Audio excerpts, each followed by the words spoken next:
Ooh, it's been a hot minute. I haven't done one of these for a while, have I?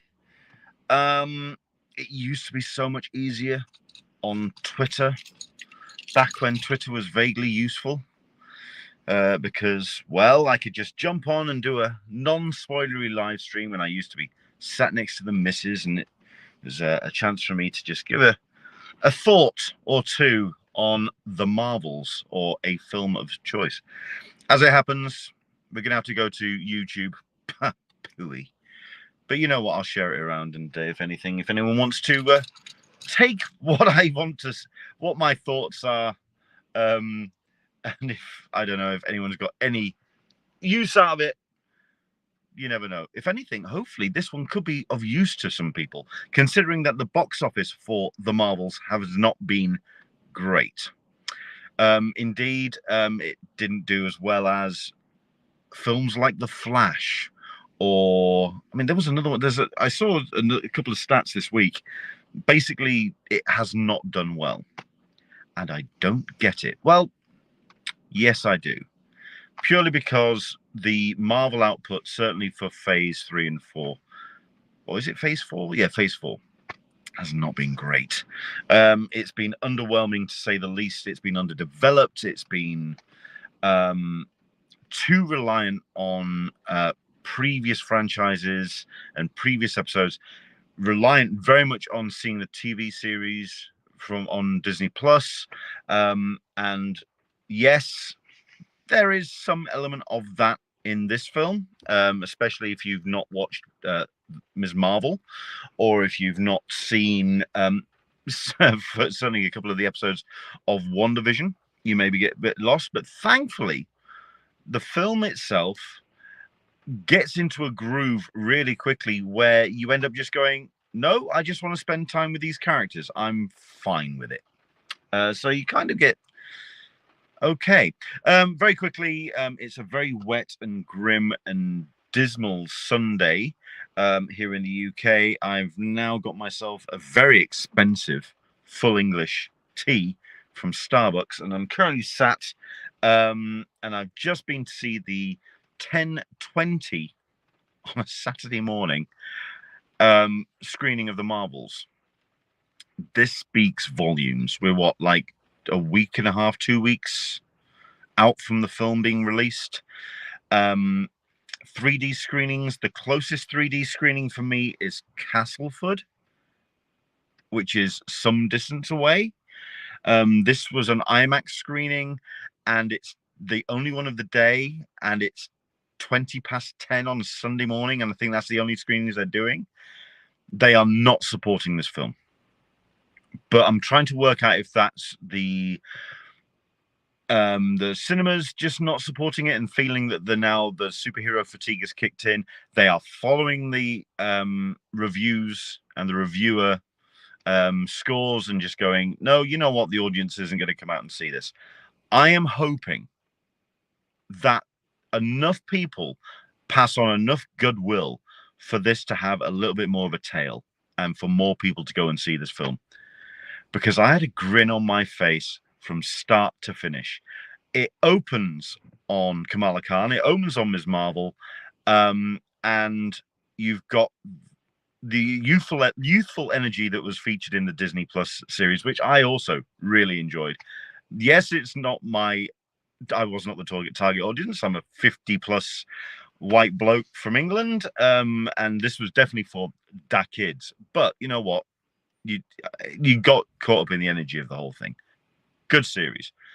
Likewise with this, and not only that, but the first, say, 20 minutes of it is really jarring. It's really quick, and it takes you a while to get into that groove. But once you do, you realize, okay, this is a ride, and I'm going to enjoy the ride, and you do. There's some elements which, okay, this is going to sound like a real kind of negative review or kind of mixed review, but I'm going to preface it by saying I really enjoyed it. It's a strong 7. There are some things which are slightly off with it. Number one, yes, Marvel can't get the baddies right. They just can't do it. They fail miserably with all of their baddies. For some whatever reason, they have really justified reasons for what they're doing, but it defines them. So it ends up being not one-dimensional, but near as damn it, because it's the only defining character for that particular character, and it's so dry, so driven that there's nothing else that kind of then motivates them. The reason why Thanos worked is because you had multiple things going on in his head, and an actor that could portray those. With this, it's just the way it's written. It's a character that's driven by one single purpose, and it gets lost. Hell, it's a thing that we've seen with so many baddies and so many antagonists with the Marvel Cinematic Universe, all the way back to Thor: Dark World. And yes, that Dark Elf played by Christopher Eccleston, there's shades of that in this movie. But thankfully, it's balanced out by three great performances from our leads. Yes, there's an element where Brie Larson does get her movie stolen from out of her under her, considering this is technically Captain Marvel 2. But thankfully, the people that are stealing the limelight are such charisma balls, it's untrue. You've got Teyonah Parris, who does a great job as Proton, who doesn't get that name in the film, just to... But, yeah, okay.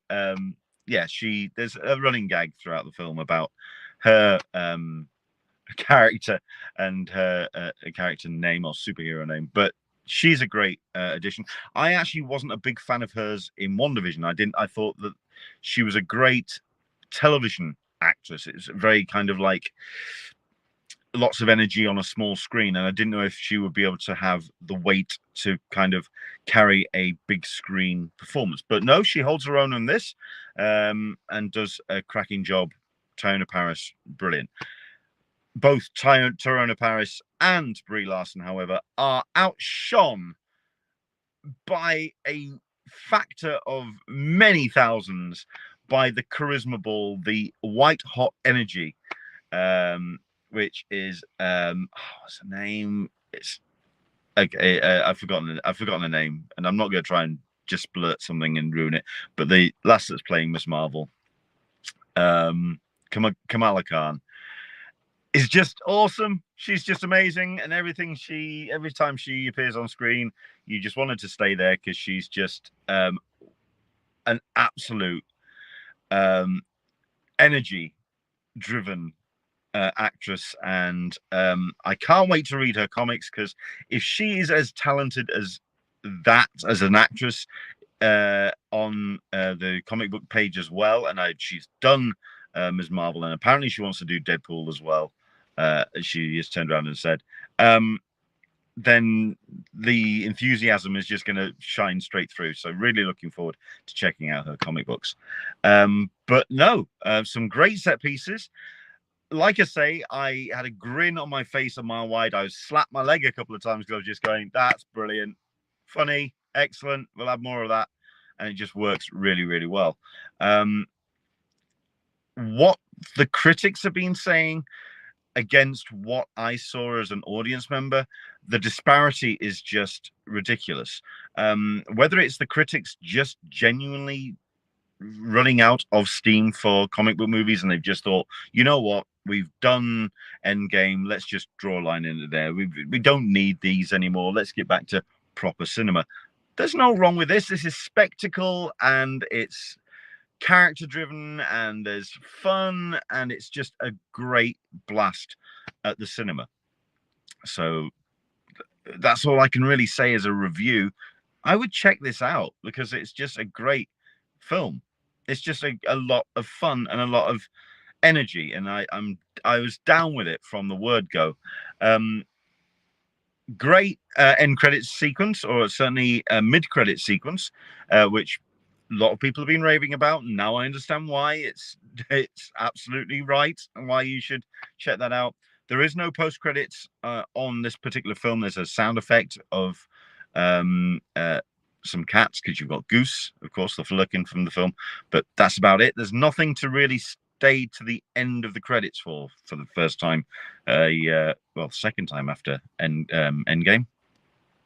So no need to stick around for the end credits, but certainly the film itself is a blast, and I'd check it out. If you are on the fence because you're thinking, well, I did Black Widow, I did Shang-Chi, I did Thor: Love and Thunder, which, you know what, I kind of enjoyed it a bit, and then I just got tired of it trying and forcing itself, trying to be funny at me. Yeah, it's understandable why that film gets slated. This is just back to being fun.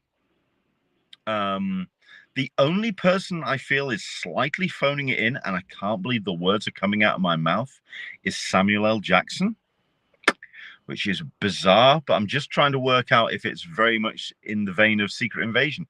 The man has done his miles, and he has decided it's not there anymore. The spark and the energy is not there. When he sticks his hands in his pockets, you're just feeling like he just wandered on set. And I never thought I'd say that about Samuel L. Jackson. Unbelievable. But no, leads work well. The actress playing the baddie, I've forgotten the baddie's name, that speaks volumes, and does okay with the script provided, but it ain't perfectly defined. All the actors and the ones in the background do a great job. Some nice tie-ins if you are, and payoffs if you have watched some of the Disney Plus programs. But all in all, if you haven't, if you just want to go and have 2 hours of fun at a cinema, you can't go fairer wrong than the Marvels. So there you go. Strong 7. Let's think. I am actually a fan of Doctor Strange in the Multiverse of Madness, so I'm going to put it underneath that. But it's above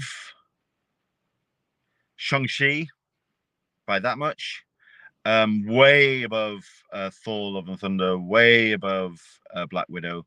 And it's a kind of return to form, and I don't understand why people aren't going to see it.